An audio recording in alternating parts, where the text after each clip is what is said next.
चलिए सबसे पहले रुक करते हैं देहरादून का, जहां पर उत्तराखंड अधिवेशन का शुभारंभ हो चुका है और इस मौके पर मुख्यमंत्री पुष्कर सिंह धामी क्या कुछ कह रहे हैं, आइए आपको सुनवाते हैं। लेकिन इस प्रकार की जो हमारी मीटिंग होती है, जो बैठक होती है, उससे जहां एक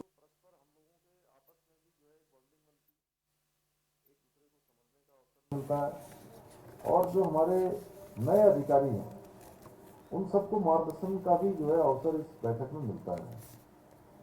तो बहुत सारे विषयों पर आप सब लोग चर्चा करेंगे और निश्चित रूप से जहां विकास और पर्यावरण हमारे लिए एक दूसरे के पूरक हैं।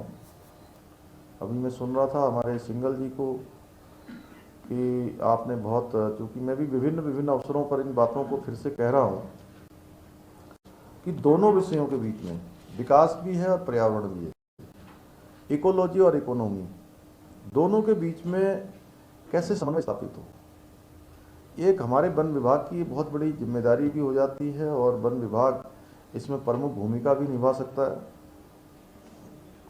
साथ ही जो विकास कार्य हैं उनसे जो पर्यावरण की क्षति है उसके निवारण के लिए भी ठोस योजना बनाई जानी चाहिए, क्योंकि हम ऐसे राज्य में रहते हैं जहां प्रत्येक वर्ष हम लोगों को बहुत सारी समस्याओं का सामना करना पड़ता है।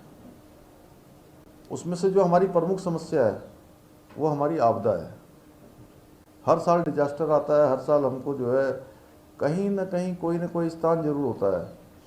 आप अगर पिछले सालों को उठाकर देख लेंगे तो पिछले साल में ही जो है 2021 में जहां चमोली ज़िले में, नैनीताल में, चंपावत में, अल्मोड़ा में, पिथौरागढ़ के सुरूरवती, धारचूला जैसे क्षेत्रों में बड़ी आपदा का सामना करना पड़ा था। अतिवृष्टि हुई थी, बहुत ज़्यादा बारिश आई थी। वहीं अगर हम 2022 की बात करें तो 2022 में अत्यधिक बरसात होने के कारण से टिहरी, पौड़ी और देहरादून में बहुत बड़ी आपदा का हम लोगों ने सामना किया। और अभी हम वर्तमान में जोशीमठ की आपदा का सामना कर रहे हैं। और पिछले साल हमने धारचूला के भी बहुत सारी जगह पर नदी में अधिक पानी आने से, बादल फटने से, वहाँ पर एक एलधारा नामक स्थान है, उस स्थान पर अत्यधिक भूस्खलन होने के कारण से इन समस्याओं का सामना करना पड़ा था। पिछले दिनों हमने केदारनाथ त्रासदी हो, चाहे तपोवन की रैणी की आपदा हो, या आराकोट की आपदा हो, या हमारा बरणावत पर्वत की आपदा हो, अनेकों आपदाएं, या पहले उसके पहले जाएंगे तो मालपा की आपदा है। अनेक आपदाओं का हमें सामना करना पड़ा है। इसलिए विकास का मॉडल क्या हो, इसमें भी हमारी सबकी भूमिका बहुत महत्वपूर्ण है। हम सब लोग इसमें कैसे विकास और पर्यावरण संरक्षण दोनों के बीच संतुलन स्थापित कर सकते हैं, और जो इकोलॉजी और इकोनॉमी है उन दोनों में कैसे हम एक संतुलन साध सकते हैं, क्योंकि विकास भी आवश्यक है। हमें विकास भी चाहिए, लेकिन विकास की रफ्तार कितनी हो, यह भी वन विभाग और आप जैसे सभी अधिकारी जो हमारे यहाँ पर हैं उन सब का बहुत बड़ा रोल इसमें होने वाला है। और इसके साथ साथ हम लोग इस चिंतन शिविर में यह भी, जो हमारा ये 2 दिन का शिविर चलने वाला है, इस शिविर में हम सब लोग इस पर भी चिंतन करें कि हम नया क्या कर सकते हैं।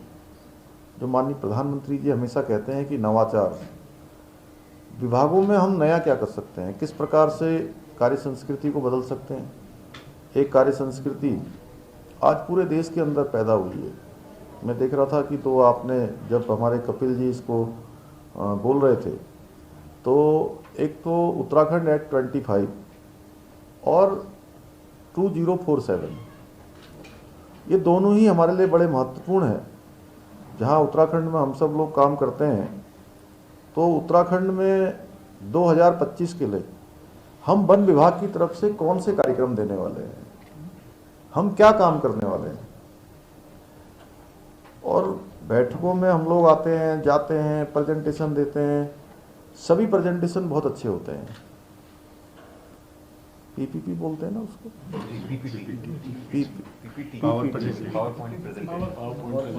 पावर पॉइंट प्रेजेंटेशन, तो वो बहुत अच्छे होते हैं, कोई खराब नहीं होता है नीना जी,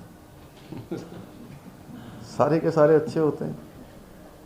लेकिन अब उससे आगे जाना है कि काम कैसे होगा, आज हम कहाँ खड़े हैं, हमारा गोल क्या होना चाहिए, हमारा लक्ष्य क्या है, हम क्या अच्छा दे सकते हैं।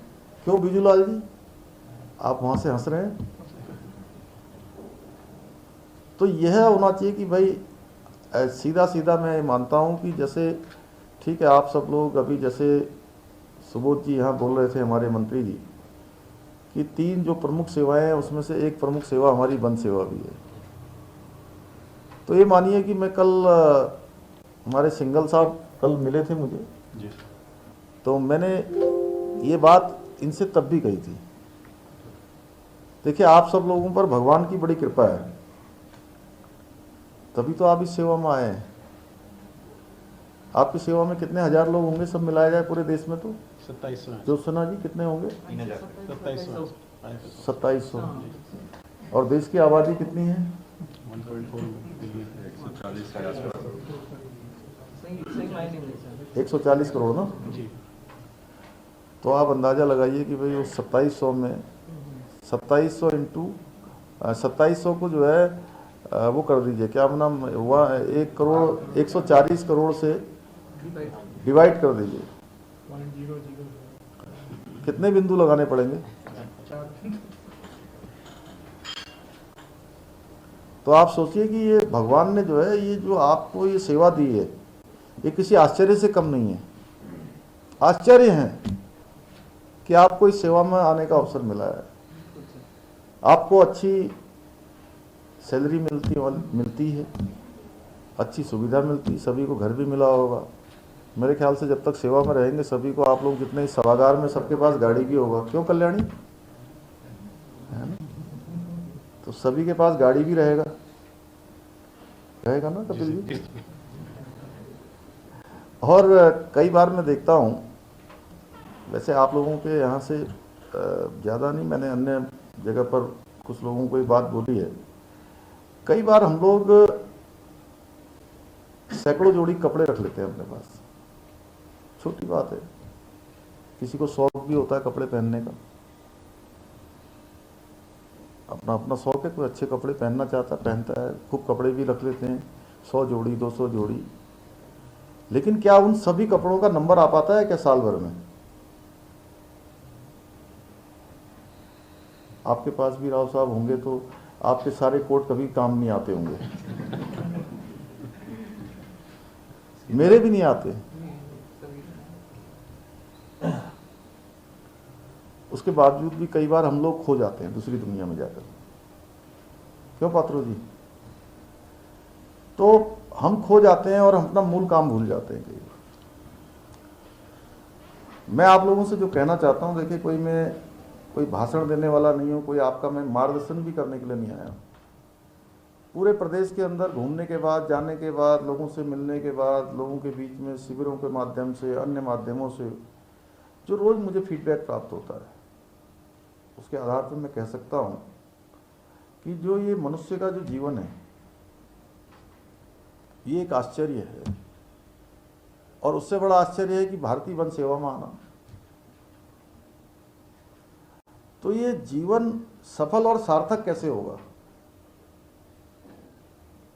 आप लोगों ने पूर्व जन्म में तो बहुत अच्छे काम किए होंगे सब में, तभी आपको ये सेवा मिली है ध्यान। और एक एक चीज का अकाउंट होता है, हर चीज का अकाउंट बनता है। अगर हम कोई भी काम करते हैं, हम अच्छा काम करेंगे तो वहां क्या होगा? क्रेडिट हो जाएगा, डेबिट हो जाएगा? क्रेडिट हो जाएगा, जमा हो जाएगा। और जब हमारे से खराब काम होगा, खराब काम कई बार मनसा खराब नहीं होती है, जब मनसा अच्छी हो कि मैं अच्छा कर रहा हूं, लेकिन कई बार वो हो सकता है कि उतना सटीक नहीं बैठता, लेकिन मनसा वहां चेक होती है कि मनसा क्या थी, तो वो डेबिट होता चला जाएगा। अगर मनसा खराब है तो डेबिट होगा। और सबका हिसाब देना होता है। जिन लोगों ने पूर्व जन्म में अच्छे काम किए होंगे, वो सारे के सारे जो है आज यहाँ हैं, आप सब लोग हैं। धृतराष्ट्र ने एक बार भगवान से पूछा कि भगवान मुझे अपने 100 जन्म याद हैं और 100 जन्मों में मैंने कोई खराब काम नहीं किया, तो मैं अंधा क्यों पैदा हुआ? तो भगवान ने कहा कि तुम्हें 100 जन्म याद है, लेकिन अपना 101वां जन्म तुम भूल गए हो, जिसमें तुमने एक टिड्डे को उठाया था और बबूल के कांटे से उसकी दोनों आंखें फोड़ दी थी। तुम्हें उसका प्रायश्चित करना पड़ रहा है। तो इसलिए कहाँ का प्रायश्चित कहाँ करना पड़े, ये सब हमारे ध्यान में रहना चाहिए, और इसमें हम जितना अच्छा अपना मैक्सिमम अपनी तरफ से दे सकते हैं। आज प्रधानमंत्री जी को देखिए, उनके आने के बाद पूरे देश के अंदर पूरा वर्क कल्चर बदल गया है। आप सब लोग तो कर्म योगी हैं, आपकी सेवा के लोगों को जो है मिशन कर्म योगी की संज्ञा दी गई है। और 2047 में कैसा भारत होगा, उस भारत के निर्माण का जो काम है, उस भारत को बनाने का जो काम है, एक भारत श्रेष्ठ भारत बनाने का काम है, दुनिया का नंबर 1 भारत बनाने का काम, वो आप सब लोगों के हाथ में भी है। बहुत महत्वपूर्ण काम है। तो हम अपने अपने स्थानों पर रहकर कैसे चीज़ों को अच्छा कर सकते हैं। अभी पिछले दिनों हम लोगों ने वहाँ चर्चा करी थी कि उत्तराखंड के अंदर जो ज्वलंत मुद्दे हैं, जिस पर अभी माननीय मंत्री जी ने भी कुछ बोला था, वन पंचायतों से संबंधित है, वनाग्नि से संबंधित है, डिजास्टर से संबंधित है, मानव वन्य जीव संघर्ष हैं, और एक बड़ी समस्या है बंदरों की समस्या। मैं पिछले दिनों हिमाचल गया था, तो हिमाचल में मैंने देखा कि किसी जगह निकल जाइए, हर जगह नीचे भी सेब के बागान है, ऊपर भी सेब के बागान है। हमारे यहाँ भी स्थितियाँ हुई हैं। तो चिंतन शिविर में एक बात आई थी, कौन सिंगल जी आप आए थे, कौन कौन आया था वहाँ? एक समीर सिन्हा जी भी थे, कहाँ गया है नहीं क्या?